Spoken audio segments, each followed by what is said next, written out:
Class 9 का उत्तक chapter को मैं आगे बढ़ा रहा हूँ। कल मैंने उत्तक का 2 प्रकार बताया था, तंत्रिका उत्तक और संयोजी उत्तक। 2 प्रकार एपिथेलियम उत्तक और पेशीय उत्तक बचा हुआ था। तो एपिथेलियम उत्तक के बारे में मैं आपको बता रहा हूँ। सबसे पहले एपिथेलियम उत्तक कार्य या उसकी बनावट को समझने पहले आप यदि उसकी उपस्थिति पर गौर करें तो आपको बहुत कुछ समझ में आ जाएगा। कहाँ पाया जाता है? आहार नली, हमारी जो जिससे मुंह से आमाशय तक जाता है। मुंह का आंतरिक स्तर अंदर, त्वचा शरीर के बाहर, आंत का भीतरी स्तर, आंत का बाहरी स्तर भी होता है और अंदर भी होता है। श्वास नली, ट्रैकिया, वृक्कीय नली, वृक्क जिसको हम लोग नेफ्रॉन कहते हैं, लार ग्रंथि, मुंह में जो लार होती है उसमें, इस सब जगह। तो ये सब जगहों को अगर आप समझेंगे तो इसका मतलब क्या हुआ। या देखिए, त्वचा क्या काम है? शरीर को ढकना या बाहर रक्षा, कीटाणु, ठंड, गर्मी, ये सब से हमारी रक्षा करता है। आपको बहुत से अंग एवं गुहकाएं हैं।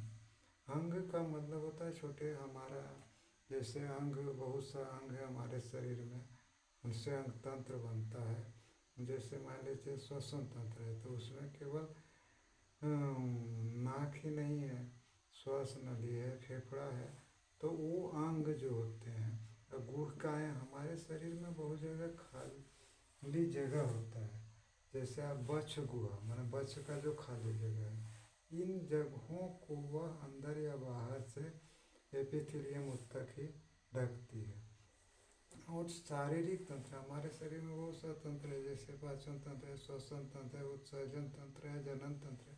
तो एक तंत्रों को दूसरे तंत्रों से अलग करने में भी एपिथेलियम उत्तक का ही काम होता है। दूसरा जो है वह है पेशीय उत्तक। पेशीय उत्तक जो हम लोग मांसपेशी कहते हैं। तो पेशीय उत्तक मुख्य रूप से 3 प्रकार का आता है: ऐच्छिक पेशी, अनैच्छिक पेशी और हृदय पेशी।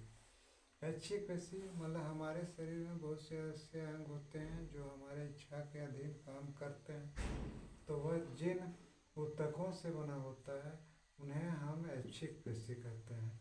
इसको रेखित पेशी भी कहते हैं, क्योंकि यदि इसका संरचना देखेंगे तो बीच बीच में एक गहरा धब्बा जैसा होता है, जिसको हम लोग लाइनिंग टाइप का कहते हैं। जैसे आप लोग करे सांप देखे होंगे, बीच बीच में डंडोर रहता है ना।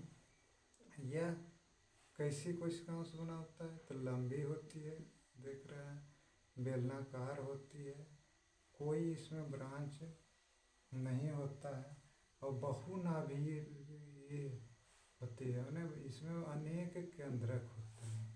अब हम इसके दूसरे भाग पर जाते हैं, अनैच्छिक पेशी। हमारे शरीर में बहुत सा अंग ऐसा होता है जो हमारी इच्छा के अधीन नहीं चलता है, जैसे हृदय का धड़कन, नाकपुतली का फैलना सिकुड़ना, मूत्रवाहिनी का कुछ भाग।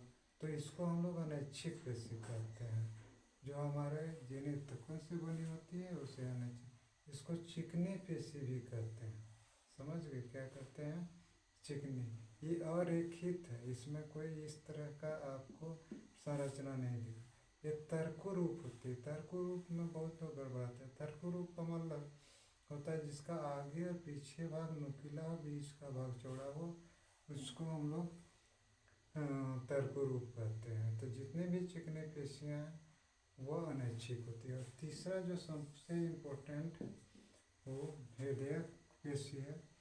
यह ऐसी पेशी है जो जन्म से शुरू होती है, मरण के बाद समाप्त होती है। नित्य इसमें प्रसार और संकुचन होता है। और यह कैसी कोशिकाओं से बनी होती है?